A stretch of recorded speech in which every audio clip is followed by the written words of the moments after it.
be hot and wet, except for in Antarctica where it will be cold. That was the abridged. You can go now. Everybody else, let's do the weather. NOAA is calling this expansive rainfall threat. Much of the Midwest, the Ohio Valley, and even the Mid-Atlantic will be seeing locally significant areas of flash flooding possible, although I would say that the Doppler currently doesn't look that bad. I guess it's going to happen, so let me know in the comments if you got some of it today. There's also severe weather likely over parts of the northern central plains, the Midwest, and the Mid-Atlantic, and the Northeast through the weekend as well, so look forward to that. Additionally, dangerous summer heat wave is going to grow across the Central Plains, Mississippi Valley, and the Southeast into next week. They aren't talking about the West at all. That means you guys are generally fine. Look at that, 104 on that conflagration of states. Rest of the West Coast, looking all right, 69 up at the BC-Washington border, 79 at the Washington-Oregon border, 86 in the middle of Oregon. Rest of California is pretty warm except for San Fran at 65 and 74 down by the Mexican border, but the rest of California is going to be hot. Mountain states, lots of low 80s to high 90s. We already talked about you, Arizona. New Mexico, 93. Wyoming, 91. Colorado, 95 to 97.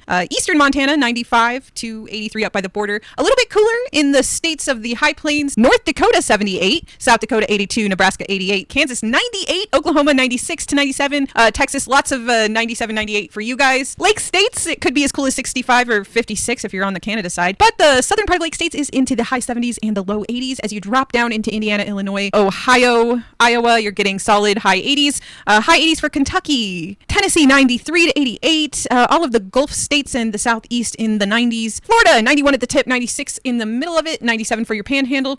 Moving up the eastern seaboard, we've got North Carolina in the 90s, Virginia in the 90s, Pennsylvania in the 80s, New York at 82 to 83, 86 for New Hampshire and Vermont, 82 to 79 for Maine. McMurdo Station at negative 18 degrees with winds from the north-northeast at 4 miles per hour, giving you a real feel of negative 17 degrees, and it is clear. Alaska, you see this system out in the Bering Sea? It's going to be going on inland. Heavy rain possible for the eastern portions of the mainland over the next week. High temperatures today in Alaska, 42 up on the Arctic Circle, 70s, 60s in the interior, lots of 50s along the coast, 54 to 58 on the Aleutians, 59 to 66 near Anchorage, and 60 for the Panhandle. Friends in Hawaii seeing their rain chances increasing over the weekend in response to increasing moisture and instability across the island chain, with a focus over the big western end of the state and the leeward slopes of the Big Island. Heading into early next week, your more typical stable trade wind pattern will return with limited rainfall favoring the windward and Mauka areas. Today's high temperatures for Hawaii in the high 70s to the high 80s.